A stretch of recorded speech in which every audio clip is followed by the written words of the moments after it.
We have a lot of travel books here that usually any kind of travel literature, people want to know, it was just a year ago or 2 years ago or, something fairly fresh. Tonight is a little different. Tonight is travels that started back in 1971 and went from Berkeley all over the world. And are just being written about now. And just a quick quote from Maxine, our author tonight, who says, "When friends ask me why I waited so long to write about this trip, I answer, only now do I understand it." Places and Time was named 2006 Best Travel Book of the Year by the North American Travel Journalists Association. It also won the 2006 Gold Award for Best Travel Book of the Year by the Western Region of the Society of American Travel Writers, who need to come up with a shorter name. Woof. Maxine is also a children's book author. Her essays have appeared everywhere, including San Francisco Examiner and LA Times Traveler's Tales, among others. And her nonfiction for adults includes the books The Reading Woman, Enchanted Islands, Voices and Visions from the Caribbean, and Solo Passages, a collection of women's diary writings accompanied by a CD of classical music. So thank you all for being here, and please welcome your friend, Maxine Schur.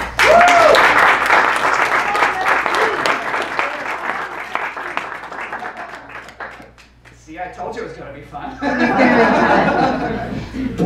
I just wish we had marshmallows to toast and make it feel like a campfire. Anyway, I want to thank all of you for coming out. I see so many familiar faces, and it's been a kind of crazy weekend. But you're here, and I very much appreciate that. So I want to give, for those of you who don't know, a little bit of background to the book. The book is a narrative, and it's a travel memoir consisting of a collection of essays that were all published at various times over a period of several years, and then collected into the book. And the book and all of its essays in it are about one journey that I took with my husband at that time. He's no longer my husband. I have a new husband.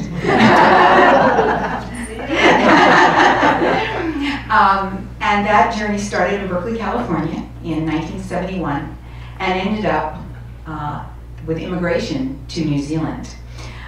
So it was a journey, that took a year and a half. And we went to, I think we went to over 50 countries. I can't even keep track anymore. So one of the things I wanted to say about the trip is I want to talk about the title. The title, Places in Time, means a lot to me because so many places that I went to in which I experienced some of the most powerful, the most astonishing, the most moving things, one cannot have those experiences anymore. They were part of cultures that are either vanished or almost vanishing. We cannot travel in the same way we did with that sort of naivete, not simply because we're older and we're less naive, but the world is really a far more dangerous place. The other thing I want to talk about is the fact that, I've written a lot of travel stories. I consider myself a travel writer. But when I think of a traveler's tale, I think not even so much of a tale that I, as a traveler, come back and tell, but someone who is listening to tales from people that I meet on my travels. And if you read my book, you'll see that there's a lot of other people's tales in there. And one of the things that I learned so profoundly on this trip was to listen and to really observe people and to keep myself very much in the background. And of course, that obviously helps a lot when you're traveling in Islamic countries as a woman. But it also helps in any country because it allows you to listen to people, to listen to their stories, and to understand their beliefs. The particular story I'm going to read to you tonight is a very passionate one. I think it's very fitting for Valentine's Day. And to give a little background to this particular story and where it is placed in this long journey. So we traveled from Switzerland to Pakistan in a VW van in the dead of winter. Nice. Yeah. And when we got to Turkey, we heard that you know, we were going on from Turkey through to Iran, but the road from Turkey to Iran was closed because of snow. So we had no other choice but to hang out in Turkey. And so we went to the south of Turkey, to the Mediterranean, along that coast there. And that's where it was quite warm and sunny. And we thought, well, we'll just stay here for however long it takes before, until the road opens up again in the east. And that experience was one of the greatest experiences of my life, because we were taken in by family after family after family of rural Turks. These were very poor people with no running water, with no electricity, very, very simple people who gave us everything they had. And so that is the background for this story that I'm about to read. So without further ado, here we go. By the way, if some of you want to come closer, if that feels better, we can sort of gather around the campfire. Okay. Jaded audience. Jaded, you're all jaded. You're just too hot. Anyway, this story is called The Song of the Son-in-Law. When we came to Antalya, the old seaport seemed as an illustration from a storybook. A lone 13th century minaret stretched toward heaven. Ottoman houses ornamented with carved shutters and lacy, lopsided balconies crowded the narrow medieval streets through which rolled horse-drawn buggies. And beyond it all lay the Mediterranean, blue, even in winter. We liked Antalya so much that after several days, we thought to rent a small apartment here and stay for a while. But one afternoon, Stephen, who had become acquainted with the hotel manager over several glasses of Rocky, informed me that a young man named Aslan and his wife Dilruba wanted to host us in their home. The news seemed incredible. We had never even met these people. But no matter, the couple was coming to the hotel to meet us in 20 minutes. Aslan and Dilruba were newlywed, and in truth everything about them seemed new.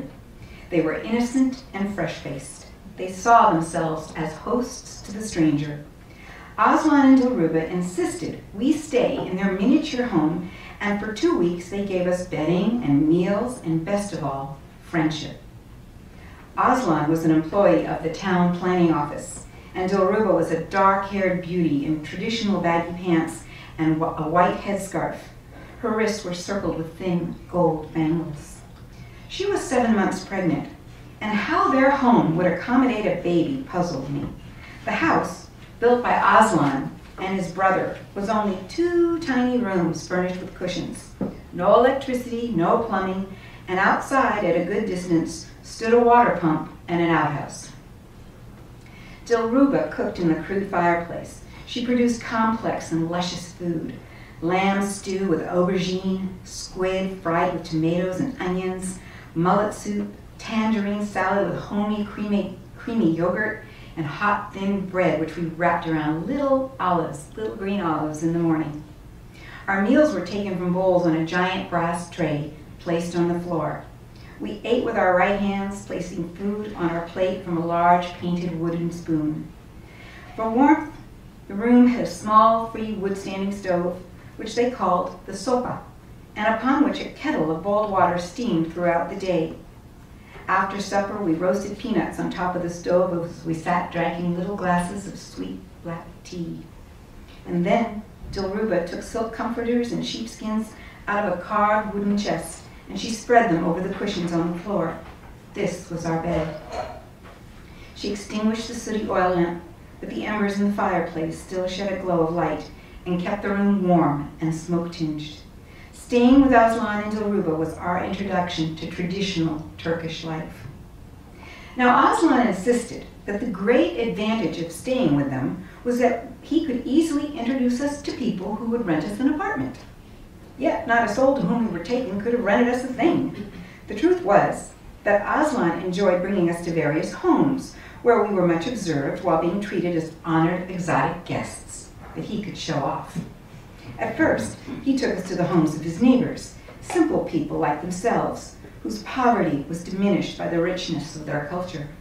And then we were taken to increasingly wealthy homes of various co-workers and acquaintances who were modern. It seemed that visiting in these finer homes, we were moving forward in history. The decor made this impression. Like Aslan and Dilruba, their neighboring peasant families valued things that were dear to them, dear to their culture, simple, time-worn things. Beside the floor cushions and wooden chest, there might be a hanging wedding embroidery and an enormous black cauldron in the fireplace for cooking. In these homes, above the fireplace, ran a crude, narrow mantel with the necessary oil lamp, a bottle of rose water for sprinkling on arriving guests, the precious transistor radio, always enclosed in a floral cotton case to protect it, and most important, a seashell, to boast that a family member had made the sea pilgrimage to Mecca. By contrast, prosperous families valued things distant from their culture. In fact, their wealth could be measured by the degree of their abandonment of tradition. These families used furniture. They sat on doily-covered chairs, they ate at heavy tables. Some families had electric light and china cabinets jam-packed with knickknacks. English teacups, snow globes from China, German, porcelain, ballerinas.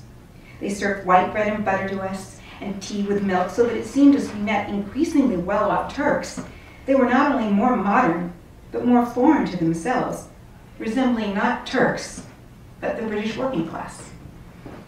Even after the first visit to our host's friends, we gave up the idea of renting. Stephen and I could see that Aslan and Dilruba enjoyed having us in their home, they genuinely liked us, they could socialize nonstop, and they could practice their English.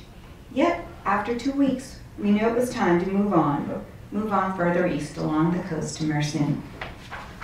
But the weekend before we left, Aslan decided it was now time that we meet the ultimate host, his boss, the boss of the Antalya planning office. On Sunday, Aslan declared that this man's whole family would take us to the ancient ruins of Side. "We have a good time," Aslan promised. "You'll be much happy." Now, it is said that if you carefully look at rivers and lakes from the air, you see that they are in the shape of human organs, such as the heart, and the liver, and the lung. And after traveling in Turkey, this curious fact does not surprise me, for it seemed then that the heartbeat of the earth must be located right there. In Turkey, even the land seemed to breathe with human passion. And that is why I don't remember much about the ruins and the picnic there, but what I recall of the day were the passions ignited like glowing embers by the faintest breath of insult and whisper of love. Aslan's boss was a stout, kindly gentleman with a florid face and a big black mustache. He wore a gray suit, quite a contrast to the 1920s cap and poor, worn sweater and coat of our host. The boss, his daughter, his son-in-law, and their 2 little daughters, about 3 and 5, met us in town. We all piled into the boss's car along the ancient aqueduct to the promontory, where Side sits like an abandoned widow. I remember the wide agora, the spectacular second century amphitheater. I remember vaguely a souvenir stand where Aslan's boss insisted on buying us postcards and keychains. We all sat on the dry grass amid the ruins. Dilruba had stayed home with her mother, so the boss's daughter and I were the only women. The boss's daughter was petite and pretty, with green eyes and light brown hair. Her laugh was like the pouring of spring water. Her husband, the boss's son-in-law, was the film projectionist in Antalya's only cinema. He was short and stocky with a thick head of black curls, a round open face, and a dark, mysterious strength. In simple sentences, we talked and we joked, until just when I felt most hungry, the son-in-law produced the enormous meal which in Turkey always appears from God knows where. Well, we ate a sumptuous meal of roasted lamb and eggplant and grilled tomatoes and soft bread, which I later learned had been kept warm in thick newspaper wrap packages beside the car's radiator. Lying on the grass, we ate this sumptuous meal and drank sodas from the bottles and laughed. We were really having a party, when all of a sudden, the boss declared with ferocity, "We will have a party," which meant he wanted us all to return to his home where we would have more food and drink. So we drove down the mountainside and we sped back toward Antalya. The boss, his son-in-law, Aslan, and Stephen squeezed up front, while the boss's daughter, the two little girls, and I took the back seat. Now I was now in a dreamy, hazy, overfed state. I held the younger girl on my lap, and I lazily looked at the tangerine orchards along the narrow coastal road. And in this lovely mood, I saw a black car suddenly pass us on the right. It came way, way too close, and it nearly ran us off the road. In the next moment, I saw right in front of me the handgun, black as death, poking out of the rolled down window. Aslan's boss aimed the gun steadily at the offending driver, while two other rough, mustached men in the black car just leered at us. This all happened so fast, so silently, it was like well-rehearsed choreography. But this was no play acting. The black car again tried to sideswipe us. The driver was playing a terrifying game. Our own car was silent with purpose. We were all silent. I clutched the hand of the 5-year-old, my eyes closed, my body frozen in terror, my heart as revved as the engine. We careened down the road. Our car swerved and lurched again, and swerved and lurched. Squinting my eyes just a bit open, I saw the black car speed ahead of us, and in the next minute, when at last it disappeared from sight, the boss put his gun back in what was like a gangster's chest holster. He obviously thought there was no need to explain this behavior to the men in the car, nor to his daughter. But he turned to me. He turned to me in the back seat and he apologized for not killing the men. I wanted very much to put to them the gun, but in the car now we have with us, we girls. Though scared witless, I responded to his face-saving alibi with prim correctness. Little is a better word. Little girls would be more correct. Everybody's have to give songs, Aslan's boss commanded. Yes, yes, Aslan cried in agreement. Everybody's sing. Now, in the Antalya apartment of the boss, we were all sitting at an enormous rectangular table with the family.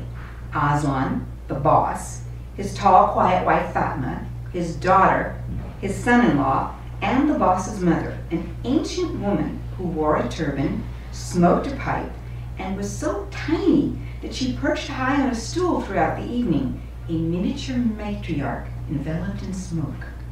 At intervals, she would take the pipe out of her mouth and gently jab my elbow, as if encouraging me to do something, but I never quite knew what. As we expected, the boss's apartment was the most impressive. 3 bedrooms, a separate kitchen with a real refrigerator and a stove, and most wonderful, it had indoor plumbing, which meant a real toilet. Along the width of the living room stretched a window seat, the large window admitting a view over Antalya and the sea beyond.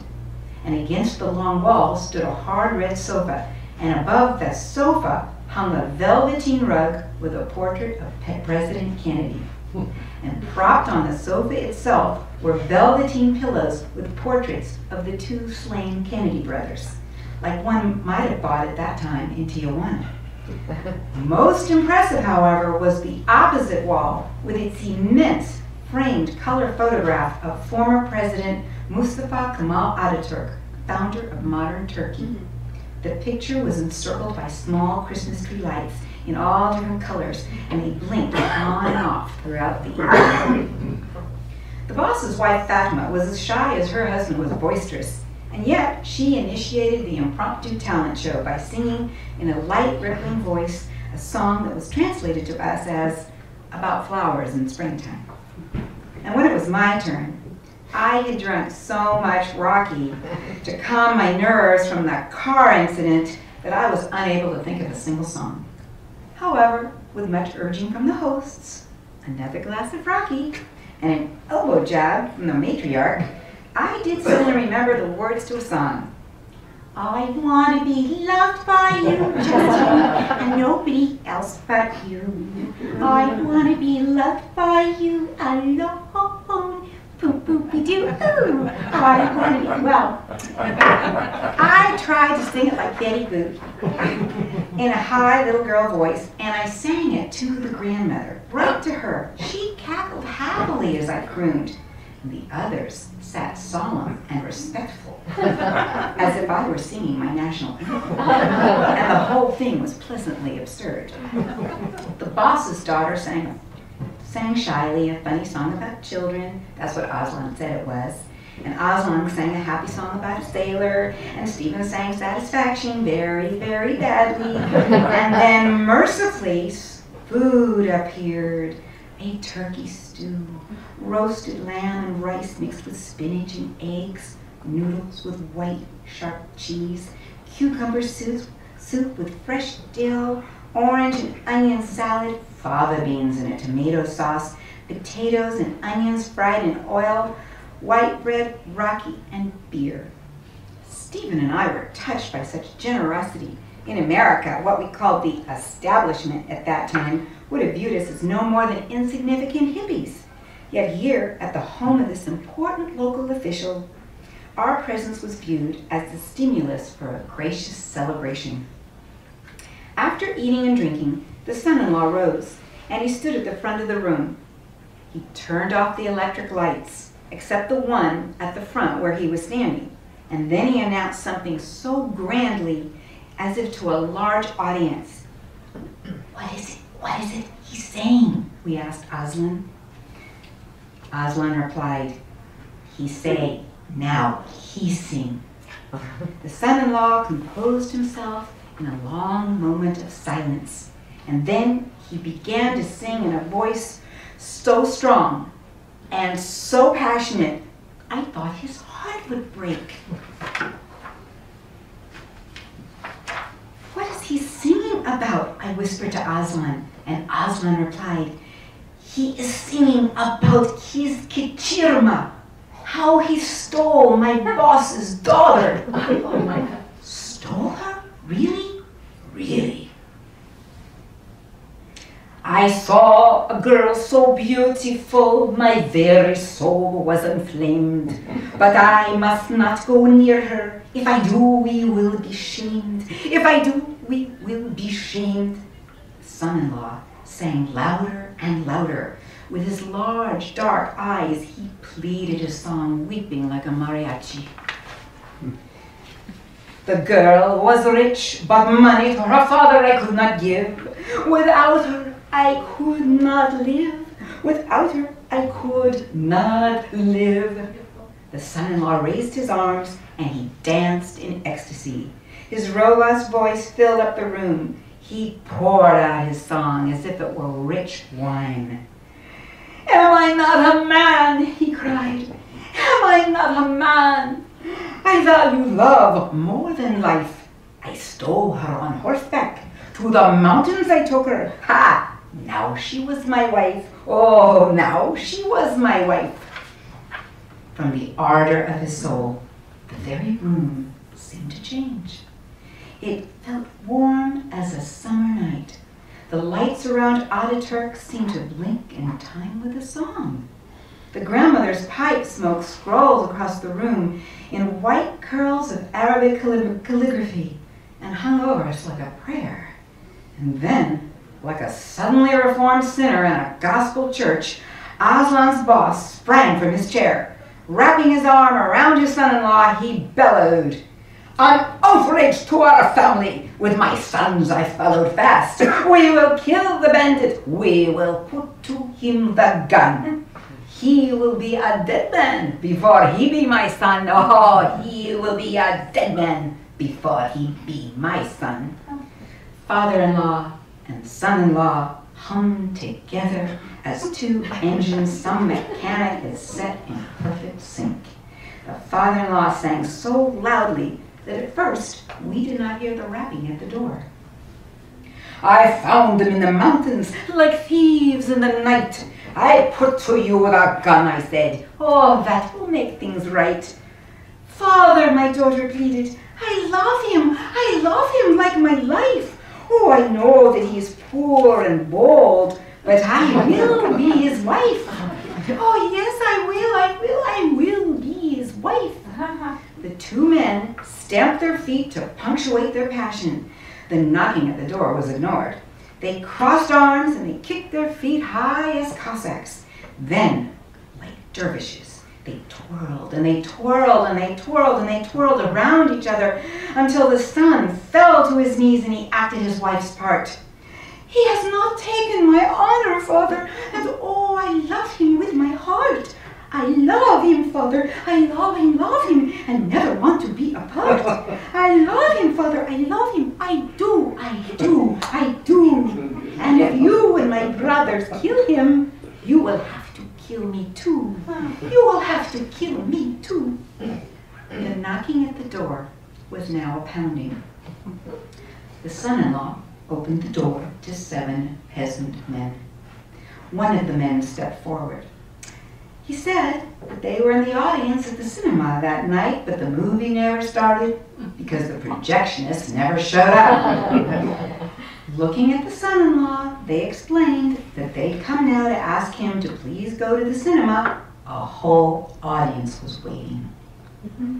The son-in-law scolded them. Movies, he said, are about stories. And can't you see that an important story, a real story, is being told right here? Right now.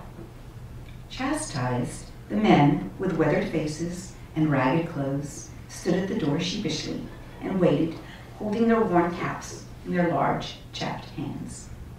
The father-in-law waggled his bottom heartily, and dipping low, he wheeled around slowly, and with eyes flashing cried, I listened to my daughter's voice, to her passion deep and hot.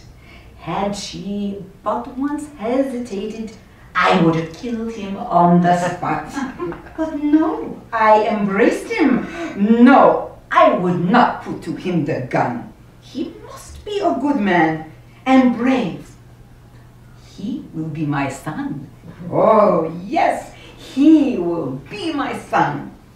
Son-in-law and father-in-law slapped each other on the back. Yes, he will be my son. Oh, yes, he will be my son. They embraced, and they kissed each other's sweaty cheeks several times. And then, as suddenly as it began, the song of the son-in-law ended. With a last Maladuc to us and a wide smile to his wife, he joined the men at the door and was gone. After her son-in-law left, Fatma, her face flushed, brought to the table a platter of tangerines and little bowls of rose-scented rice pudding called sutlach. We all sat in silence for several moments, as if each of us had been altered by the tale of averted violence and triumphant love. Just before the coffee and baklava were served, Stephen and I went to sit on a seat by the open window.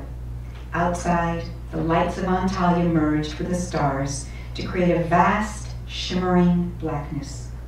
Cool salt air floated in from the sea, and from a distance, like God's applause, came the rhythmic clapping of waves.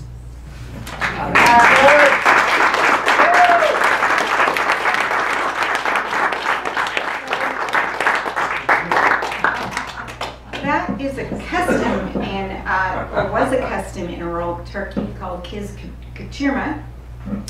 Very, very popular among the peasant families there for a number of reasons.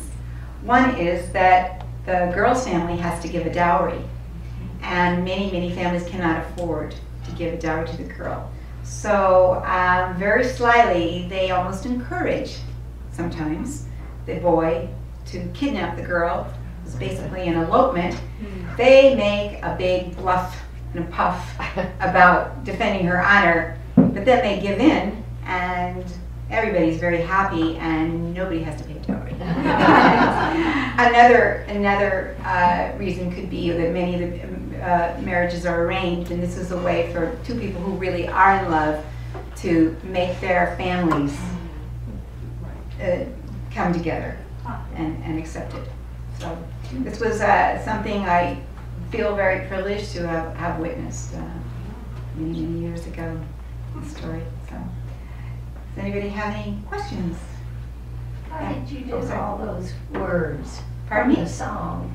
Well, here's the funny part. I actually wrote the gist of it down at the time with Oswald. He spoke English, and then I sent letters back to my parents, and very happily my father saved them.